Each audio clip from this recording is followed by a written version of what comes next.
વડોદરામાં વધુ એક હત્યાની ઘટનાએ શહેરની કાયદો અને વ્યવસ્થાની સ્થિતિ સામે પ્રશ્નો ઊભા કર્યા છે. કરાલી વિસ્તારમાં 28 વર્ષીય યુવાનની કરપીણ હત્યા કરવામાં આવતા ચકચાર મચી ગઈ છે. મૃતકની ઓળખ ગિરીશ ભાલિયા તરીકે થઈ છે. માહિતી મુજબ ગિરીશ પોતાની પત્ની સાથે એક પ્રસંગમાં હાજરી આપવા ગયો હતો. તે દરમિયાન જૂની અદાવતના કારણે કેટલાક શખ્સોએ તેના પર જીવલેણ હુમલો કર્યો હતો. આરોપીઓએ ગિરીશ પર છરીના ઘા ઝીકી મોતને ઘાટ ઉતાર્યો હતો. પત્નીની નજર સામે જ બનેલી આ હત્યાની ઘટનાએ સમગ્ર વિસ્તારમાં ભયનો માહોલ સર્જ્યો છે.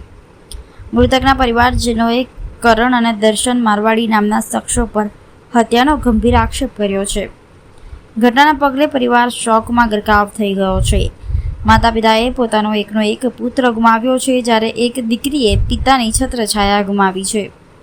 ઘટનાની જાણ થતાં પોલીસ કાફલો સ્થળ પર દોડી ગયો હતો. પોલીસે હત્યાનો ગુનો નોંધી આરોપીઓને ઝડપી પાડવા માટે વધુ તપાસ અને કાર્યવાહી હાથ ધરી છે.